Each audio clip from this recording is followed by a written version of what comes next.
In this week's Journey to Greatness, we hear from a former NFL player who made a name for himself in several ways. Eric Metcalf made his mark in the National Football League as a special teamer, as well as an all-purpose back.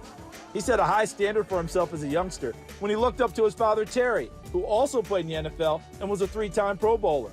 He pushed me because that's who I want to be like. I want to be like Terry Metcalf. So everything that I saw him do as a kid, that's what I would do as far as training and everything, just trying to be the best football player I could be. Eric grew up in the Seattle area, and it didn't take long for him to realize he also had potential to go a long way in football. When I was 7 years old, I played in a Little League football game, and I actually scored 10 touchdowns.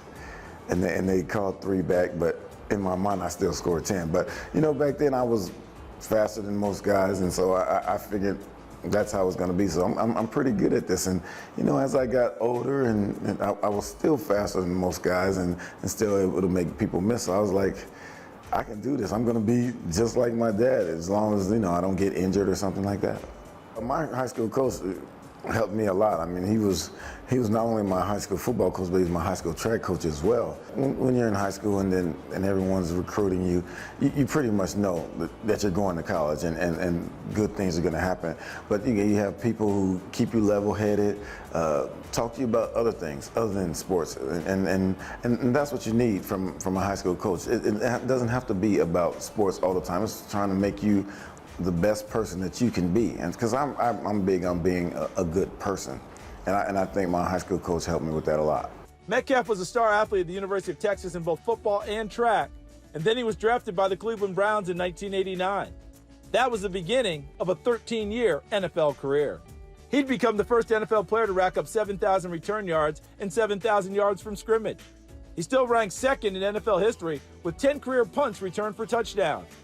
He made 3 Pro Bowls in his career, and he was a first-team All-Pro 2 times. He's probably best known for his 6 years in Cleveland, which is why it meant a lot for him when the Browns inducted him into their Hall of Fame in 2008. The one thing that I'm most proud of is being a former Cleveland Brown, being inducted into the Cleveland Browns Legends. With the history of the team and then so many Hall of Famers and guys who had done a lot of good things in that organization, it just made me proud to be considered one of the best to ever do it because, you know, when you play this game, when you do anything, you want people to know you for what you've done. And so I feel like when I got inducted into the Cleveland Browns Hall of Fame, they respected me for what I had done and accomplished at their organization. Thanks for checking out Sports Stars of Tomorrow on YouTube. If you enjoyed this video, please be sure to give it a like and please subscribe to our channel so you see all of the latest content.